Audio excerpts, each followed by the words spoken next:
রোদে শুকানো ঝামেলা ছাড়া আজকে আপনাদেরকে জলপাইয়ের কুচি আচার বানিয়ে দেখাবো। আসসালামু আলাইকুম, আশা করি সবাই ভালো আছেন।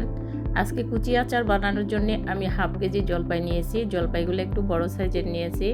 এবার একটা মোটা গ্রেটার দিয়ে জলপাইগুলা গ্রেট করে নিব।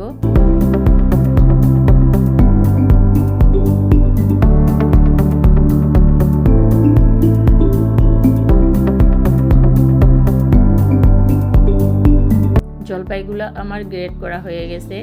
এবার জলপাইগুলোর মধ্যে আমি বেশি করে লবণ মাখিয়ে আধা ঘন্টার জন্য রেখে দিব, কারণ লবণ মাখিয়ে রাখলে জলপাই থেকে পানিটা বের হয়ে যাবে। এই জন্য আমি আধা ঘন্টার জন্য এটা রেস্টে রেখে দিচ্ছি। আধা ঘন্টা পরে ফিরে আসলাম। দেখেন জলপাইয়ের ভিতরের থেকে পানি বের হচ্ছে। আমি একটা সাদা কাপড়ে এগুলা ঢেলে দিচ্ছি।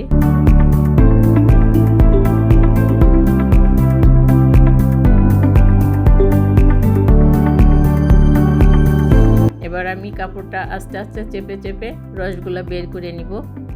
জলপাইয়ের এই রসটা ফেলে দিলে আচারটা নষ্ট হবে না, এই জন্য আমি রসটা চেপে চেপে ফেলে দিচ্ছি। এবার আমি আচার বানানোর জন্য যে মশলাগুলো নিয়েছি এগুলা আপনাদেরকে দেখাচ্ছি। আমি নিয়েছি পাঁচফোড়ন গুঁড়া, জিরা গুঁড়া, চিলি ফ্লেক্স, ধনিয়া গুঁড়া, মরিচ গুঁড়া, হলুদ গুঁড়া, রসুন বাটা আর সরিষা বাটা, চিনি, সরিষার তেল আর সাদা ভিনেগার। এবার সবগুলা মশলা আমি একটা বাটিতে মিশিয়ে নিচ্ছি। প্রথমেই সরিষার তেলটা দিয়ে দিচ্ছি, এবার দিয়ে দিচ্ছি ভিনেগার, এবার দিয়ে দিচ্ছি সরিষা বাটা আর রসুন বাটা, দিয়ে দিচ্ছি হলুদ গুঁড়া আর মরিচ গুঁড়া, এবার দিয়ে দিচ্ছি ওই শুকনা ভাজা গুঁড়াগুলা, এবার দিয়ে দিচ্ছি চিনি।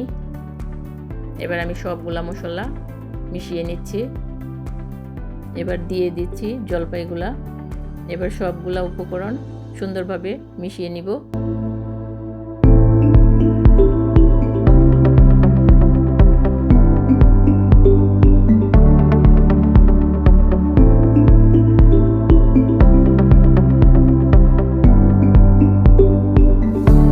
এবার দিয়ে দিচ্ছি স্বাদ মতো লবণ। আমার এই জলপাইয়ের কুচি আচারটা কার কার ভালো লাগছে অবশ্যই একটা ফলো দিয়ে লাইক কমেন্ট শেয়ার করবেন।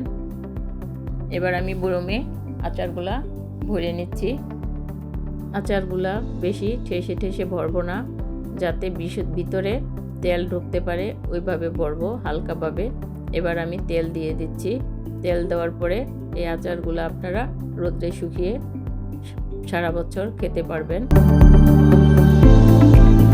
আর জলপাইয়ের কুচি আচারটা খুবই মজা। আমি বাকি আচারগুলা ছোট বরমটায় ভরে নিচ্ছি। আমার আচার বানানোটা রেসিপিটা আপনাদের কেমন লাগলো অবশ্যই জানাবেন। সবাই ভালো থাকবেন। আল্লাহ হাফেজ।